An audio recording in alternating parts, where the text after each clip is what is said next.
We're going to have a... For who? For what? What's the sign-up sheet for?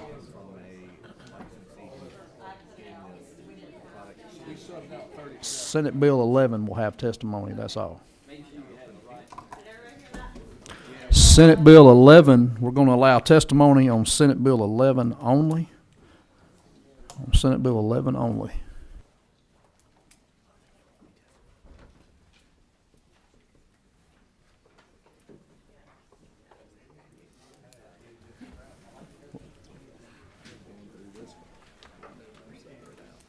I'm sorry. Yeah, that's good. That's good.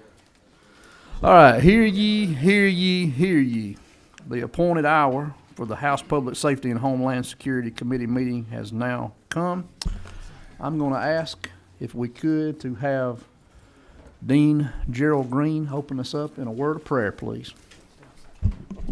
Thank you, Mr. Chairman. Let us pray. Our Heavenly Father, as we begin this particular part of the session, as we hear these bills, may we make the best decision for the state of Georgia. And Father, we ask you to bless us and guide us and direct us in the coming days, and let us be wise in our deliberations. Thank you, O Lord, for everything that thou hast done. Forgive us of our sins and shortcomings, and be with us each and every time. In thy holy name we pray. Amen. Thank you.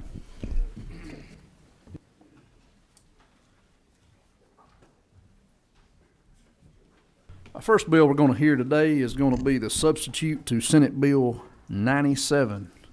Our good friend, Chairman Alan Powell, is going to present that bill. Yeah.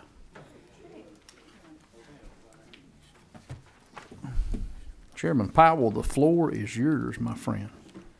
Thank you, Mr. Chairman, and ladies and gentlemen of this most distinguished committee, and a special thanks to Dean Green for anointing this day with accolades of good government. All right, ladies and gentlemen, I bring to you House Bill substitute to the House substitute to Senate Bill 97, LC 280610S.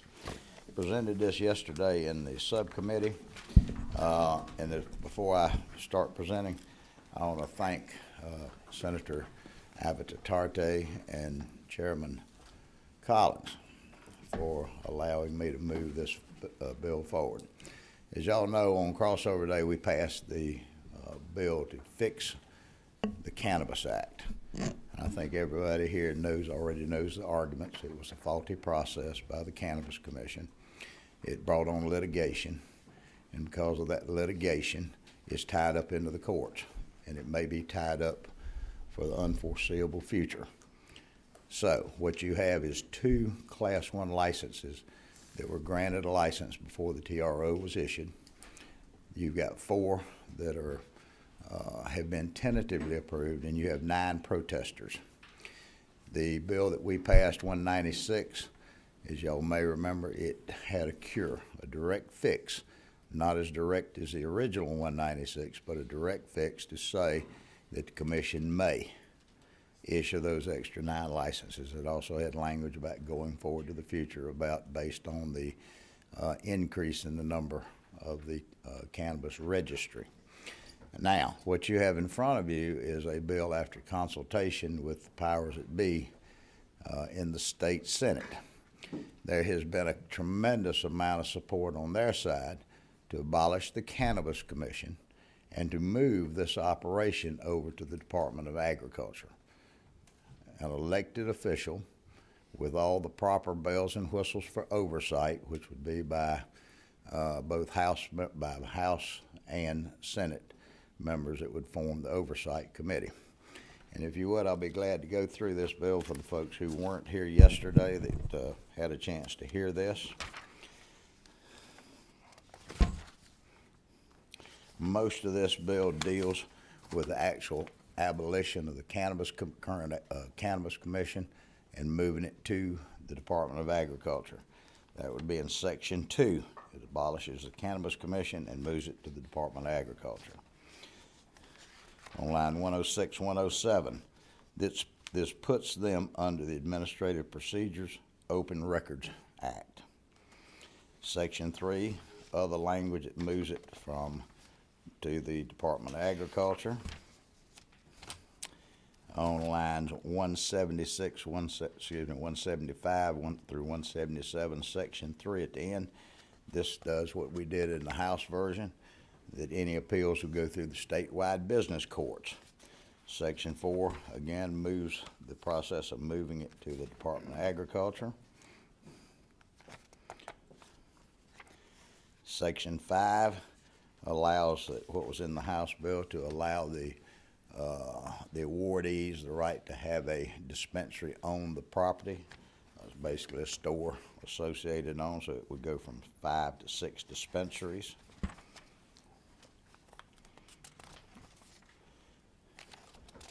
On section 5, lines 281, 282, this allows the dispensaries to sell the same medical product that's produced by other grow operations and dispensaries. So they're not restricted just to what they sell, but if there's a specialty medical oil, they can sell whatever is made by another one licensed in the state of Georgia. Section 6 is the oversight to the Department of legislative oversight to the Department of Agriculture. It'd be the chairman of Reg Industries, a committee of chairman of Ag, chairman of Health, and on the Senate side, the chairman of Economic Development, Senate Committee on Health and Human Services, and their Ag chairman, plus the Speaker and the Lieutenant Governor would have a extra pick for an 8-member oversight committee. Section 7, language that transfers all of this from the Cannabis Commission to the Department of Agriculture. Section 8 is the section that where we had tried to do the cure, the direct cure, that you have 2 that's already been issued, Class 1s. You've got 4 tentatively issued, Class 2s, and you have 9 protesters. And in the House version, it basically gave the authority that they may, and it says they shall, to go ahead and solve this problem, if that's the desire of the Ag Commissioner and the policymakers in the state. To get this out of the court system.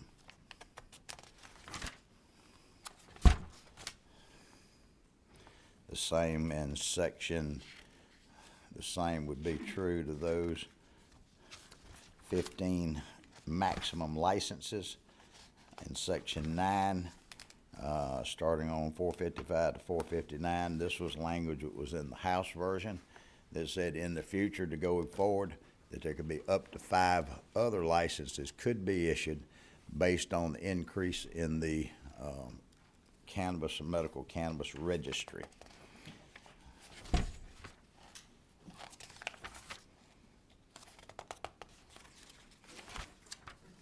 Section 10, more language, moving it to the Ag Department.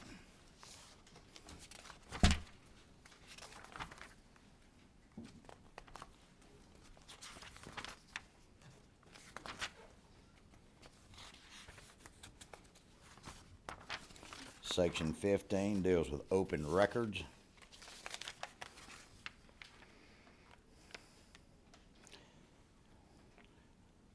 Line 717 under section 16, sets the date of May the 30th of 23 to be moving all of this over. Line 724 down to the end of that chapter, that section.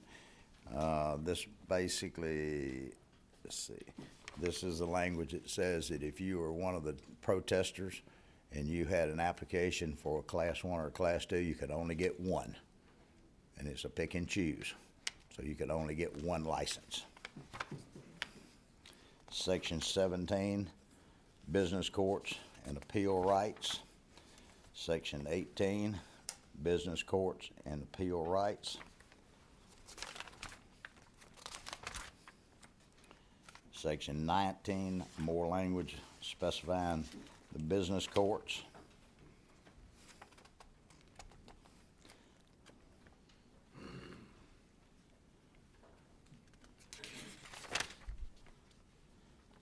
And then as you get toward the end of the bill, two changes from the House version that passed the House almost unanimously in Section 21 on lines 885, 886.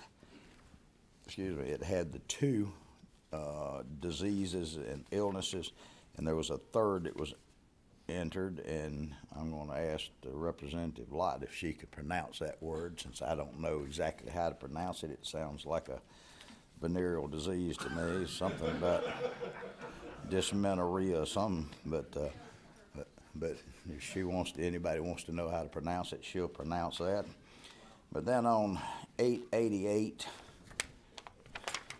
to 891, this is a issue that I think is very proper that wasn't in the bill that left the House.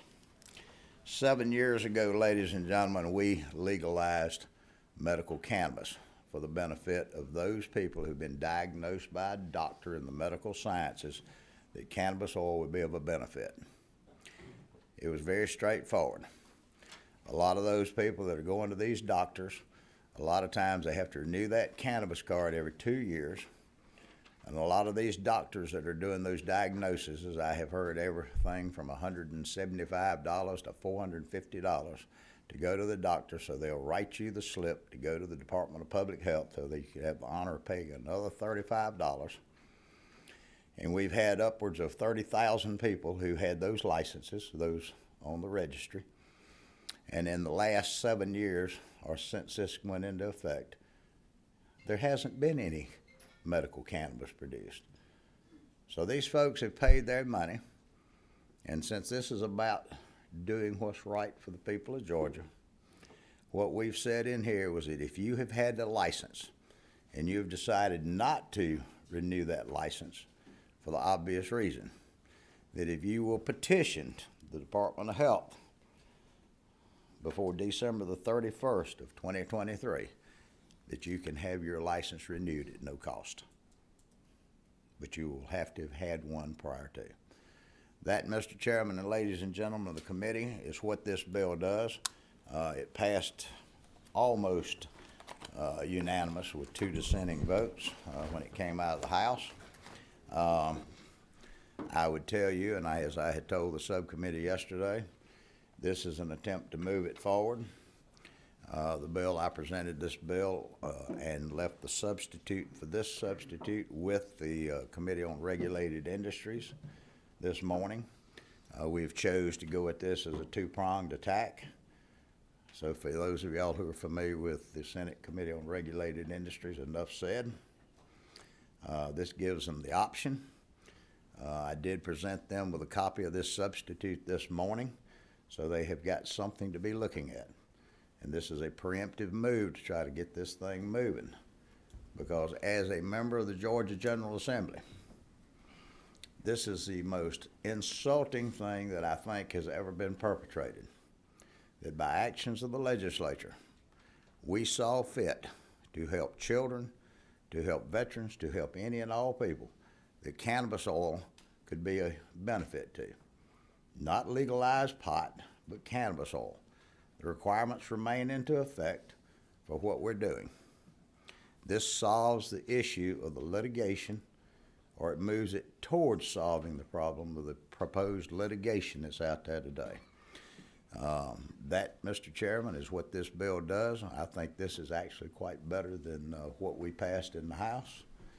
If you believe that moving it from an agency that has been twiddling for 4 years now, or give them fair credit for 3 years. And that's what this does, and I would implore you to vote for it and move this thing forward. Let's see if we can send it over so that it'll have 2 different pathways, and maybe they'll collide into something in a conference committee that'll be something for the benefit of the citizens of Georgia. I'd be glad to stand for any questions, Mr. Chairman. I'm going to keep my comments to myself for right now, but I'm going to let the members of this deliberative body ask you some questions, Mr. Chairman. Chairman Petrie. Thank you, Mr. Chairman. Chairman, thank you. You are right. Indeed, we've done our best to try again to resolve this problem, and I appreciate everything you're doing. You mentioned House Bill 196. Well, I think we all understand that quite well, and we knew what we intended to do there. There's a couple of things I want to clarify in here. First of all, the shall language now. So the 9 protesters that we have that are currently in litigation, they will absolutely be approved. Is that what you're saying in here? If we do this, is there anything in their application that is going to be reviewed if we pass it with this language, or are they just going to automatically be approved? This would be, if the bill passes in its entirety, then the Cannabis Commission stands abolished. The Right. money in the budget that would Got go to the Cannabis Commission is then transferred to the Department of Agriculture. And as a footnote to that, Yes, the sir. benefits that I can tell you to that is not only is that an elected position that has a reason and a vested interest to move forward, but he has not been contaminated by whatever created Right. the issues of the day. Yes, sir. They have a law enforcement division over at the Department of Agriculture now that would be into effect to help them do the policing and patrolling and such as of all of these licensees. Yes, sir. And Chairman, not to interrupt you, but I understand all of that. What I'm asking is the department still going to rule on the merits of these individuals? By saying With shall. this language, are we making sure, we're certainly making sure they have access to be approved, but or are we saying they will be approved? Nothing in these bills have been specifically designated for the protesters, but we know what we're talking about. Yes, sir, we And do. that, by saying shall, then that means that authority would then be at the Ag Department and those people making the policy decisions. But the Secretary, but the Commissioner of Agriculture would have an interest to move forward with this. Yes, sir, I understand that well, Yes. but I want to make sure, If at that is some what I point- assumed to be the case, and I Right. wanted to make sure. Next question, I think some of these, we have 3 new diagnoses in here. And it looks like dysmenorrhea is the one that we wanted Representative Lott to speak to. Can you just tell me, is that right, Representative Lott? Oh, God, awesome. So can you tell us where those 3 new diagnoses came from and to now be added to the list? Because that's new from 2 of our them. previous measure as well. 2 of them, ulcerative colitis and myasthenia gravis, that was passed by the House. So there's only 1 that has been added. And I do not know exactly, except I think that came from some of our members that had concerns about that, and I really don't know enough about it because I'm not of that sex. But So thank you, Mr. Chairman. And, Mr. Chairman, is any of our members familiar with where that diagnosis came from of the committee? Just out of curiosity. If not, I'll figure it out later. Thank you. I'm not sure, but I think it would probably be beneficial to everyone if that stayed on the list.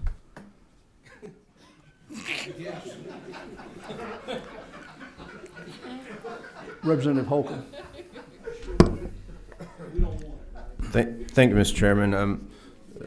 We just received this yesterday, so I went through it last night, and I appreciate you bringing it. And as an initial statement, I certainly agree with what you're trying to achieve in terms of getting this into the hands of people that need it. But I do have a few substantive questions. On Section 8, comparing this to House Bill 196, which had up to 15 licenses, we're now going up to 20 licenses, which is an increase of 5. So first, can you explain or provide some context as to why the numbers keep going up in terms of the number of licenses? I can certainly explain that, and if you had 196 in front of you, we have cured the situation with the 15. And What then- does that mean? Well, you have 2 Class A's, 2 Class 1s that have already been granted. You have 4 Class 2s that have not been granted but have been tentatively notified that they would be granted. You have 9 protesters that have went through all of the due diligence.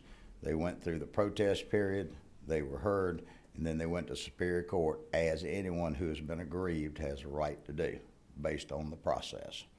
So that 9 plus 2 plus 4 is 15. The other 5 was in the original 196 at different numbers, but to go forward, it said that if the cannabis registry grew, and I think it was 10,000 and 5,000 was in the House version, it would be 1 new license issued up to 5. In this, we have chose 100,000 and 75,000, because by going to 15 licensees, that would be a slower move if it ever becomes necessary. Okay. What is the marketplace today, and how would this be served by having so many licenses be issued by the state? The only thing that this serves is a direct path to get them out of court. Right now, it's been tied up for 6-8 months. Has the possibilities that we were told in the House Judiciary Committee that this thing could stay tied up for a year, 2 years, or whatever. It's in the Court of Appeals right now. Depending on the ruling, it could go on up by any side into the Supreme Court. So this is to move it forward. We've been dealing with this for 7 years, 4 years specifically. And for those members of the Regulated Industries Committee that heard this bill last year and this year, then they understand from the questions that we asked that we never got an answer for. That's the reason we're so anxious to put any future possibility to be under APA open records. But that's to move this process forward for the benefit of those people who've been diagnosed for one of these illnesses or diseases. Why do you take the position that protesters are entitled to a license if they were denied one initially? Because there was a flawed process. Listen to this carefully. Yeah, I would suggest you to do that. I always listen When carefully. when we had testimony last year, the Cannabis Commission would not and did not answer any questions that was asked. They stood behind the fact that they said that in the original legislation of 4 years ago, that it said that they could not would not, but could not divulge any information.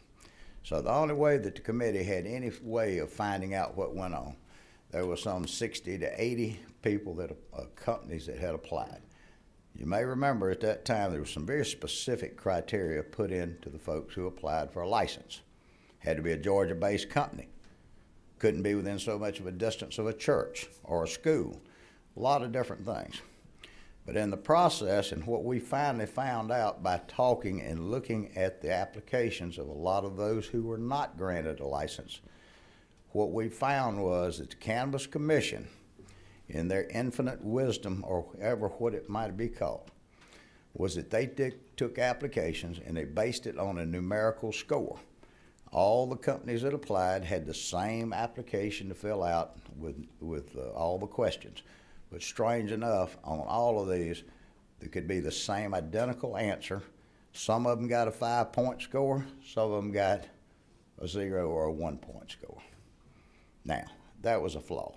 We know that one of the companies that... How do you know that happened, that some were the exact same answer? Because the committee looked at the applications that was provided by the protesters or by the ones who just basically dropped out. Why is there only 9? There was 14 or 17 of these protesters that initially protested.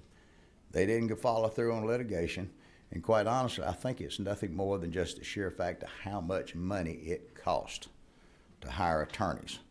And if you could have been in the Judiciary Committee, you would have seen from what I'm speaking of. The highest priced lawyers that you can imagine were there to speak on behalf of the 2 monopolies that have been created. Didn't have anything to do with standing. It's the fact that we don't want competition. And for every month that this goes forward, that there's no competition, these 2 that are already set up and ready to start opening dispensaries will have a monopoly. And nothing good comes out of having a monopoly. I hear you, but in terms of the marketplace, I do have a concern of having too many licenses for the need.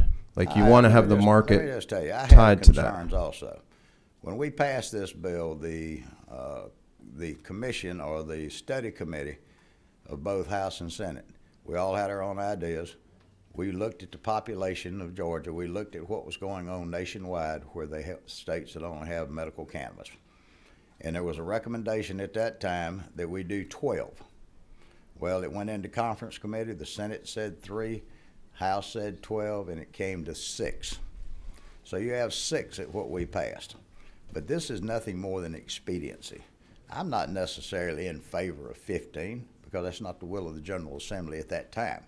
But it is now if we want to fix a system. If you don't want to fix a system, if you want to allow a monopoly to exist, then I would recommend you vote against this bill. If you want to move forward for the benefit of those people who are medically needy, then I would encourage you to move forward. I want us to set the right policy, and if 20 or 15 licenses is too much, it doesn't seem to make sense to put that Well, if that's as too the much, number. then a free enterprise system will work and they won't stay in business long. And I would be remiss if I didn't, as most people know, I'm very point blank with my candor about things and answer. I will tell you that I do not believe that any of the applicants are going to win the Mother Teresa Award for humanitarianism. This is a money-making business. It is. Yeah. I personally think that the reason you had so many that applied was they were, as the old saying goes, they were betting on the come line. They were betting that it's going to be made legal or recreational at some point. Now, I can't help that. I can't help the situation. I can't help nor me or any of the folks in this room or who was here 7 years ago or 4 years ago. We can't help what we passed because we passed it in all good faith. But what happened after that was absolutely insane and a tragedy to what government's supposed to be for the people of this state. Okay. If I can ask just one last question, Mr. Chairman. Absolutely, go ahead. With respect to the numbers, because I don't know the answer to these questions, so that's why I'm asking them. Does every company have the same production capacity? And what is the volume or what is the expected need in terms of people? That's what I'm trying to do. It's a simple math problem. There were currently there has been 2 Class 1s and supposedly will be 4 Class 2s. So what's the registry? What's the need? Now, you had some of the protesters that had applied for both 1s and 2s. Then this legislation, if they're chosen and granted a license, they can't have both. They can have one or the other. That's the reason the numbers look skewed, but at the end it says there will be no more than 15 licenses issued. Right. So that's what would take care of that, because these folks, to move forward, once granted a license, they would have no further standing in the courts, and their suits would be dismissed, and this issue could be resolved. That's not what I'm asking. What I'm asking is, what is the need? What is the number of people that are on the registry or want to buy this? And then what is the capacity to produce by the licensees? Could not tell you. I'm not a consultant, as some of the members of the legislature have freely admitted that they were. I don't hold stock in any of these companies. I have no vested interest in this. But I have heard all the numbers in the world that 100,000 square foot could produce oil for hundreds of thousands of people. I don't know. But I am a full believer that we've got a problem that needs to be resolved. And we either fix it or we don't fix it. Okay. All right. Thanks.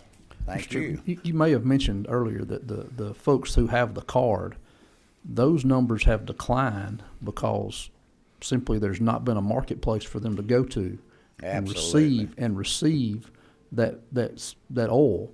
So a lot of people are not renewing that card because there's no reason for them to pay and jump through the hoops when they can't access the oil to begin with. My understanding is that at one point, after the inception of this 7 years ago, that the registry had grown to around 30,000 or so.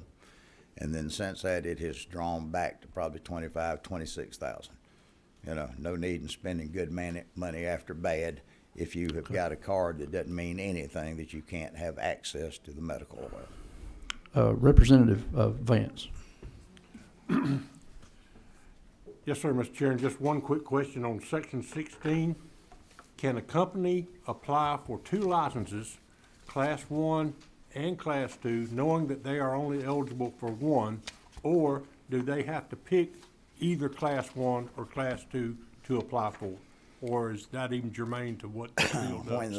When all the applicants, for the original applicants was taken, there were some who applied for Class 1, some applied for Class 2, some applied for 1 and 2. I see. And this basically gives them the choice, and it gives the, hopefully it'll be the ag commissioner, that will give them that opportunity to decide. Thank you. All righty. Let's go around to Representative Evans. Thank you, Chairman. Actually, I just had a point. I was talking with Representative Lott about the addition of an additional condition, dysmenorrhea.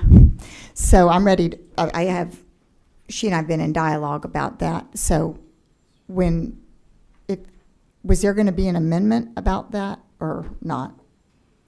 No, it was placed in, it's in the bill. Oh, it's in the bill. It's in the bill. Okay. All right. It's in the Well, I have heard from an OB in my district in 2021 asking for this condition to be added. I will say that. And I'll stand by my previous comments. I think it'll be beneficial to everyone to leave that in there. Representative Jenkins. Yes, sir. A lot of talk about the number of licenses and what this market may be, which I don't think we really know till this industry matures in our state. Is there any real issue with having, say, more licenses than we need and just have the simple laws of economics work all that out, rather than kind of like we did? We almost went too small and got nothing out of the process. But if we did wind up with more licenses than necessary, I would think just the laws of economics would straighten all that out. And would there be any concern that you're aware of with that? I have no concern with the free enterprise system working. All right, thank you. Thank you. Number 16, Representative Cummings. Good morning. I had a few questions, maybe about 1 or 2 questions about the court case. You said that the case was currently in the appeals court. Yes, ma'am. Can you tell me what the decision of the lower court was regarding this? I'm not an attorney. I can tell you that there has been every kind of case that has been, or several different cases. And as we all know, that cases are presented based on specific issues. I know that there were hearings, in the protest hearings, they went in front of an ALJ, and the ALJ basically, which is the case in a lot of areas of dealing with state departments, agencies, they rubber stamp and it went forward. It was taken to the Fulton County Superior Court, and I'm not sure if that's been heard or not heard. And again, I apologize because I'm not an attorney. I'm one that believes the quicker we can get things resolved without attorneys, the better off we are. But I do know for a fact that the protesters have all filed suit, and that suit now rests in the Georgia Court of Appeals. Did the protesters file the appeal? Yes. Okay. And the case with the protesters, is this the sole thing that is holding up families from receiving this medical THC oil? Like, is there an injunction that is stopped the whole process because of this lawsuit? Yes. You have 2 that were awarded the Class 1s before the TRO kicked in. So that has created a backdoor way for a monopoly for those 2. And the others who were wronged, and in their perception that they were wrong, they have filed litigation under the proper procedures. So right now, the entire process is pretty much shut down until the appeals court ruled against the protest the protesters' appeal. And then you would have the possibilities of an appeal to the Supreme Court by either side. Okay, thank you. Thank you. Okay. All right. All right. Again, as I spoke to the subcommittee yesterday, I was fortunate enough to be given the privilege to chair that subcommittee in regulated industry several years ago when we voted out the initial cannabis bill that went over to the Senate and had some changes made. And while I certainly don't think this is a perfect piece of legislation, if we can pass this, move it over into the Senate, and get a conference committee hopefully together to make the changes that we all want to see, I think that would be the best thing to do. It's very frustrating. I know all the members on this committee probably share this opinion that sometimes the bureaucracy slows down the legislative intent. And I think it was the legislative intent of both chambers to create an atmosphere where this oil would be able to be accessed by our citizens that need it the most, those who are most vulnerable, that conventional medicine does not work for. And so, Mr. Chairman, thank you. You seem to be more of a subject matter expert than most that I've come in contact with, and I know that's because of your passion to want to help folks, and you're really good at that. And I want to thank Senator Anvartardi for letting us take his bill and use it as a vehicle. So with nothing else further, I'm going to call the question. What would be the desire of this deliberative body? Motion. Second. Motion has been made and a second to do pass, and we're looking at Senate Bill 97 LC 280610S. All those in favor, please say aye. Aye. All those opposed, no? Okay. I believe the ayes clearly have it. You'll move on to rules, Mr. Chairman. Thank you so much, Mr. Chairman. Yes, ma'am. Can we have a show of hands for that vote, please? Absolutely. All those in favor, will you please raise your right hand? Okay. All those opposed, same sign? Okay. What's that vote? 12-4 in favor. And as a footnote, I'd also like to thank the 170 plus, with the minus of 2, that voted this bill or voted this similar bill out on crossover. Okay, thank you. At this time, we're going to call Senator Albert's bill, Senate Bill 11. Mr. Chairman, thank you for your patience. Either way. Chairman's choice. Take the hot seat. There you go. Thank you, Mr. Chairman. Go ahead when you're ready. Yes, thank you so much for the opportunity. This is a fairly quick and simple bill, Senate Bill 11, Georgia Fights Terrorism Act. This simply allows the GBI, or Georgia Bureau of Investigation, to have concurrent jurisdiction for all things terrorism. Oop, sorry about that. Domestic, cyber, biological, and nuclear terrorism. This is consistent with all the other state bureaus of investigation. Of course, we've seen, unfortunately, too much of this, whether it be through domestic terrorism or certainly more recent times of cyber terrorism. It's a pretty straightforward bill to allow our folks at GBI to do that. They work hand in glove with our local agencies. Obviously, great work by our sheriffs and our police chiefs, as well as those on our federal counterparts. I'm glad to yield for any questions. Okay. Any questions for the members of this committee before we hear from someone in the audience that has some testimony? Any questions from members of the committee? Okay. At this time, we're going to recognize our friend Jill Travis. Good afternoon, members of the committee. Thank you for hearing from me today. I know that the words on the papers matter to you as much as they matter to me. And the truth is that Georgia does have a domestic terrorism law, and I can very much see how in some ways the GBI could be helpful in investigating those kinds of cases. Unfortunately, Georgia does not have laws against, fortunately or unfortunately, it's covered by federal law, cyber, biological, chemical, and nuclear terrorism.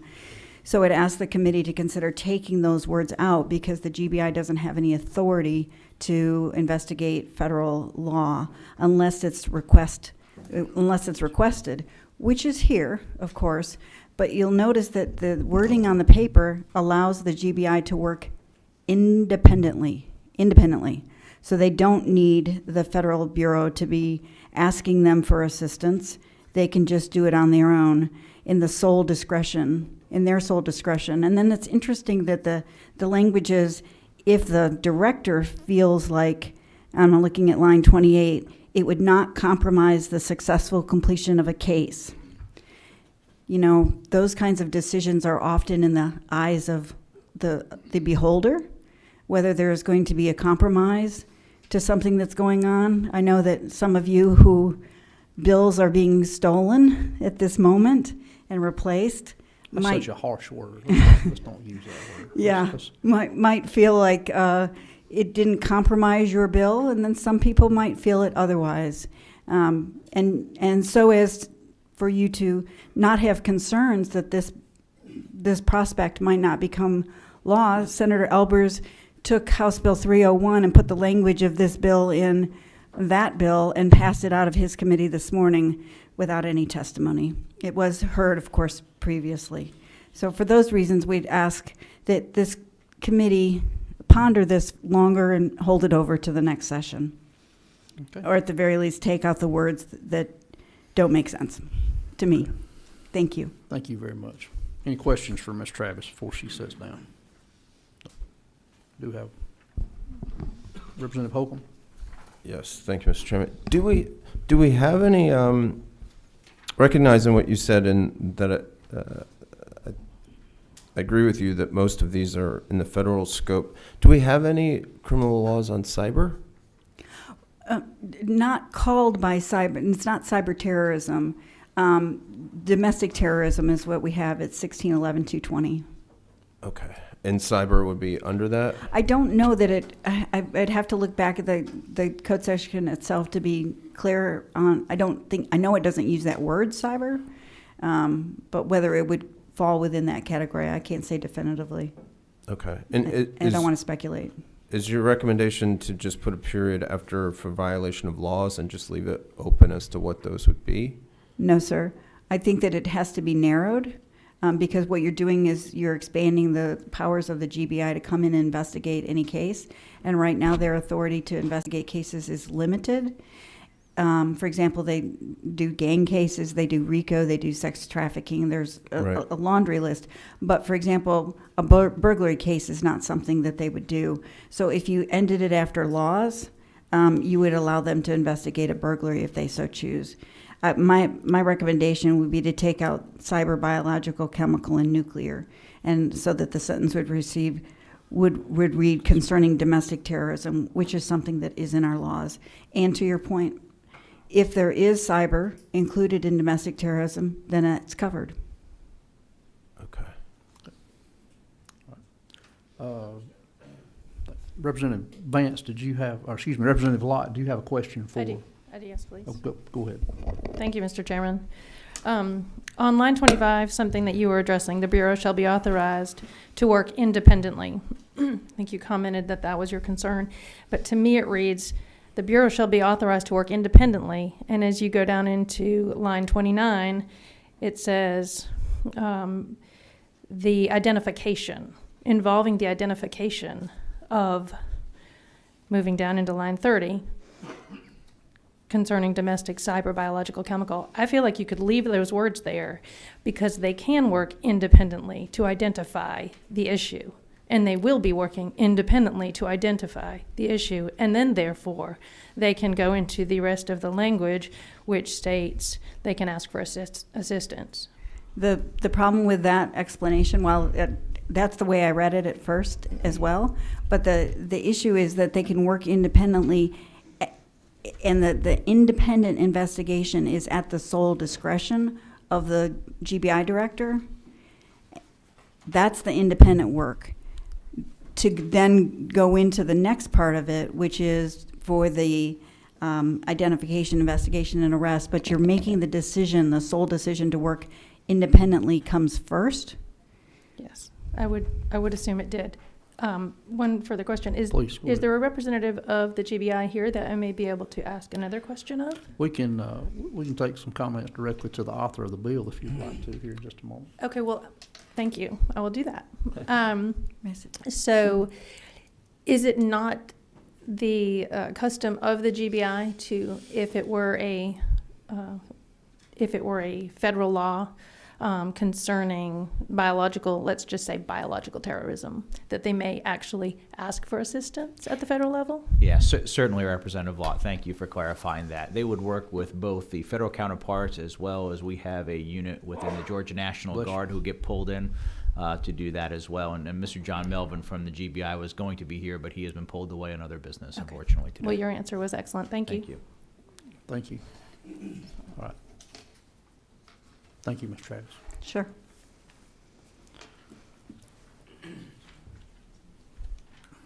Someone over there, 12. Is that Colonel Hitchens? Yes. Go ahead. Isn't it true that I was Georgia's first Homeland Security Director? Yes, sir, you were. and was involved in the establishment of GSAC, which is Georgia Information Sharing and Analysis Center, that is co-located with the FBI.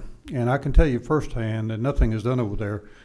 There's one door separating when they're back and forth, and most of these federal issues are run through the through the FBI prior to any initiation of any kind of investigation, and back and forth. The Sheriff's Association, the Chiefs of Police Association, GEMA, everybody that's involved, DOT has representatives on GSAC, and even the prison system, because they get information from prisoners about what's going on as far as domestic terrorism is concerned in this state. So it's a very symbiotic relationship with both the state and the cities and counties before these investigations are compiled. Now, this does give the director the ability to do it that he wouldn't have had previously, but Thank you, Mr. Chairman. I agree, and by the way, thanks to your good work, my son served in GSAC for 3.5 years. And this does allow the GBI the ability to do that. And if you think about what's happening with domestic terrorism right now in our state and nation, we need this. You think about the increase in cyber, we sure need this. So I think this is a great way for us to continue to keep Georgians safe, and I appreciate your support. Thank you. Representative Evans. Yeah, thank you, Senator. Well, I guess I would ask if there's already this cooperation, do we need this? It sounds like that there's already a good partnership. So I'm not, you think enough progress hasn't been made under domestic terrorism under the current situation, or? No, not at all. I think the partnerships have been great between local, state, and federal, but if you can imagine in certain instances where somebody may not have reacted and the GBI is able to jump in there and do that, that makes sense. So I'm an all-in approach, and I think that the more folks we have the ability to go after the bad guys, the better. Representative Lott, back to you. At the appropriate time, sir, I'd just like to make a motion to pass. Okay. Motion is made and seconded to do pass. I'm sorry. Okay. I have an amendment, Mr. Chair. After the motion, it would just be to. Okay. Let's. Any further discussion? If there's going to be an amendment, I'm going to offer that to anyone else too. Anyone else have any other discussion at this time? Okay. It's pretty simple. It would just be to change on line 29 the word "or," because as it reads now, of identification, investigation, arrest, or prosecution, if we don't have Georgia-based laws for those, then there wouldn't be a prosecution. So it would just be more flexible of changing "and" to "or" in line 29, which I think would raise the concern about not being able to prosecute crimes that don't exist under our code. Any Well, feedback? might I comment, and I appreciate Representative Holcomb. We worked together on some great things for rape kits, et cetera. However, if you remember, this is also to just investigate, so I believe keeping it as is makes most sense. Thank you, though. Okay. All right. You still want to offer your amendment there, Representative Holcomb? I think I can predict the outcome, so I'll withdraw. But thank you. There's been a motion made and seconded to do pass LC 393629S. All those in favor, say aye. Aye. All those opposed, same sign. Okay, motion carries. Thank you, Mr. Chairman. Committee members, might I get your signature for the Rules Committee? Thank you. Who's your house sponsor going to be? Sure. The next bill we're going to hear is going to be Senate Bill 37, and we're going to ask Representative Vance to present that down at the table. Representative Randy Robertson is tied up.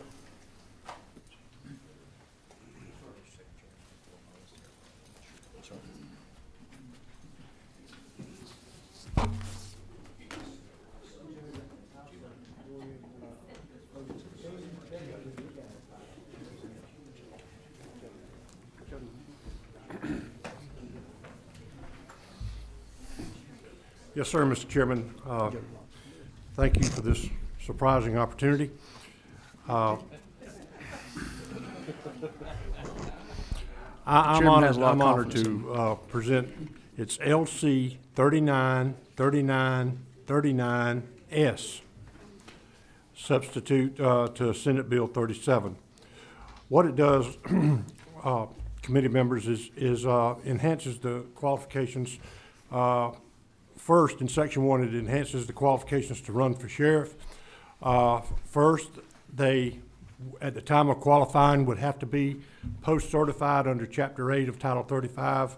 OCGA would, through the Georgia Post Council. Number 2, if they were a former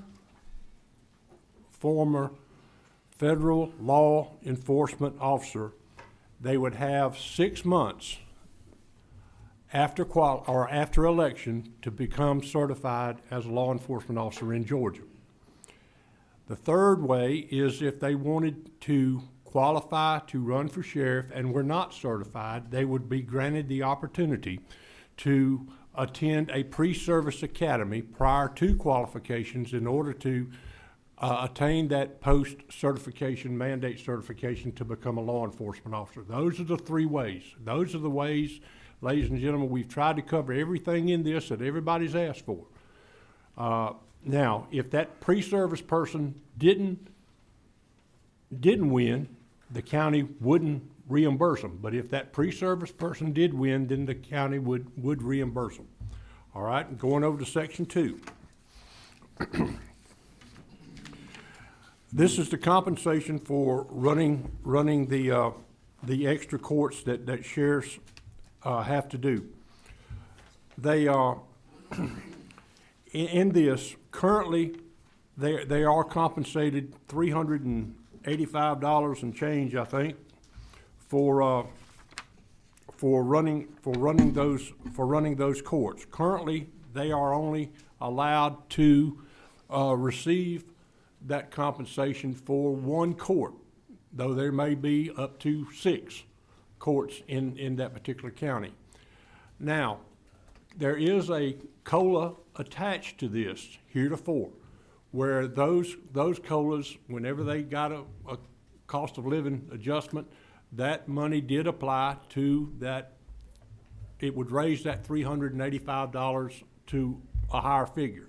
That stays in, even though what we're doing here is allowing them to become, to be paid for an additional court. So we're changing it from 1 to 2 additional courts they could be paid for.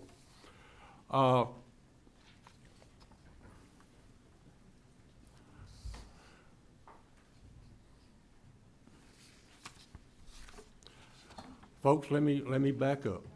In this current bill, it doesn't apply to the additional, does not apply to the additional court that they would get. Yeah. Another substitute came in and it muddied my memory. That's all right. So they would have the COLA for 1 court that But they're not for- doing now. not for If 2. if we pass this, or the House passes this, or it's signed into law, then they would only qualify for a COLA for the one court that they're already receiving money from, not from the additional court. Is that clear to everyone? Yeah. And I apologize for making the mistake. Just a minute. Let me finish. I got you. Section 4 applies to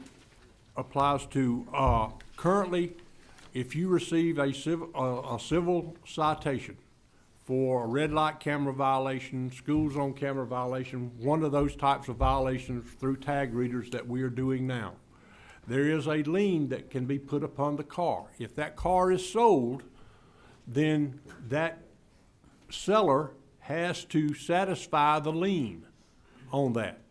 Well, that's not fair to The buyer has to satisfy the that. buyer has to satisfy the lien. That is not fair to the buyer.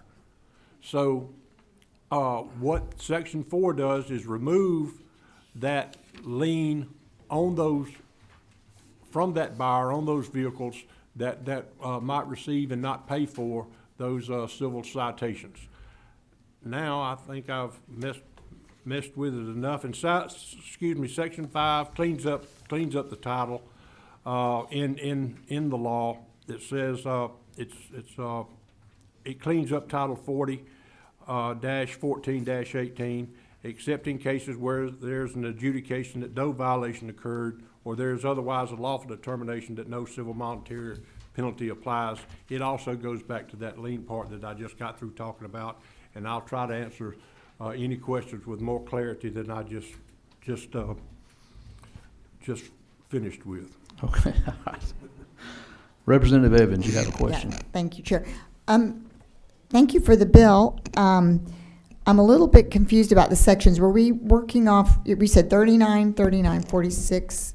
No, S. no, we're working off of 39, 39, 39S, the one that was presented in the subcommittee yesterday. Well, I wasn't there yesterday, so why?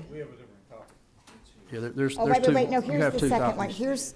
Here's the right one, I'm have two sorry. copies. But we got both of them today. Yeah. All right, I was looking at the wrong copy, so that, I was confused, so The I chair, the understand. chair decided you needed to be looking at 39, 39, 39S. Okay, all right. I thought he just got his numbers. Yeah, okay. All right, okay. Representative Neal. Yes, thank you to the chair. I'm trying to see, and thank you for bringing the bill. It looks like section 3 and 4. I can't tell if they're exactly the same. I'm trying to understand the difference between the two. Section 3 and 4. It All looks- right, section 3, Madam Representative, deals with that minimum salary for for doing those courts. It's $385.90 per month. Pardon me, sorry. Okay, sorry. 4 and 4 and 5. 5. Yeah, one deals with the school bus, Schools on violations. schools on violation. That's Right. Yeah. But they look exactly the same. So what's the difference between 4 and 5? Jenna, you want to help us with that just 1 minute? One is school buses, one is school cameras. School cameras. The speed zone cameras and then school bus cameras. They have the same problem with the title. So because it's mimicking, it looks like you're changing the exact Right. same things. In Right. both cases, they're still civil citations. Gotcha. So Okay. one's overtaking the school bus, and the other one is a school camera bill that will School not seem to camera. go away ever. Correct. Gotcha, follow up. So in the first section, when it comes to the cost and reimbursement of sheriffs, I know there was a discussion around trying to understand the issue of cost, like taking abbreviated classes, and those be the classes you take to qualify for sheriff, and then, so you pay the minimum amount, and so once you do those just to qualify, you take the rest upon, Correct. yeah. Currently, Post has a CLEP test, if you will.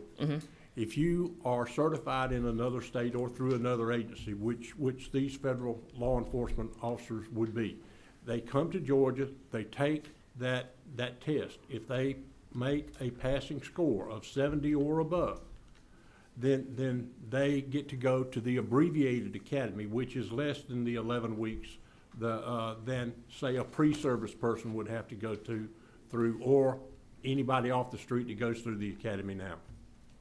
Yeah, so I think my question is there the abbreviated option for non-law enforcement people? No, ma'am. Okay. All right. Let's go to Representative Frazier. Thank you, Mr. Chair. My question is about the number of court cases. We've talked about this last session, and I appreciate you working on this because it is in detail now. But I want to use Burke County as an example. So currently, right now, it's stated that if there's a court case, one court case, he can get compensated for that one court case. But if we have 5, is it my understanding that they can only get one other compensation for attending that court case? So 5, if it's 6, we don't get. Madam Representative, let me put it this way. This is not about court cases. It's about courts like juvenile court, probate court. Any of the accountability I courts. understand. Right. Yes, the I'm sorry. Accountability courts. It's not about the cases. Now, right now today, they can be compensated for one of those courts. There may be 6 of them. Right. But they can only receive compensation for overseeing one when in fact they're overseeing all 6. In this bill, they would be allowed an additional court, be paid for an additional court at $385.90 $2.90 So per only month. two. Two. Only two. That's They can correct. have six, but they're only gonna, That's that's, correct. that was my That's- understanding, that they can get compensated for one more Correct. That's correct. under this bill. Yes, ma'am. Okay. All right. Representative Cummings? Thank you, Chairman. I have one quick question for you. Yes, ma'am. Court security is really big, and I'm just wondering, because I really don't know anything about the details of this. Will this in any way impede security to the courts at all? Because a incident can happen in any of these courts, not just criminal. The short answer is no. Okay. Is no. I mean, we've got to give some credit to the sheriffs that staff these courts. They're going to staff those courts to make them as safe as they possibly can with the manpower that they have. I do know of some places that have hired private security in some cases, but it is through the authority of the office of the sheriff that has the responsibility for making sure that those courts are staffed and safe. Okay. Thank you. Representative Lott? At the appropriate time, Mr. Chairman, I'd like to make a motion to pass. I don't see any other lights here on, motions made and seconded do pass. Senate Bill 37, LC 393939S. All those in favor, please say aye. Aye. All those opposed, like sign. Motion carries. Thank you. Thank you. No, it wasn't, but thank y'all for being kind.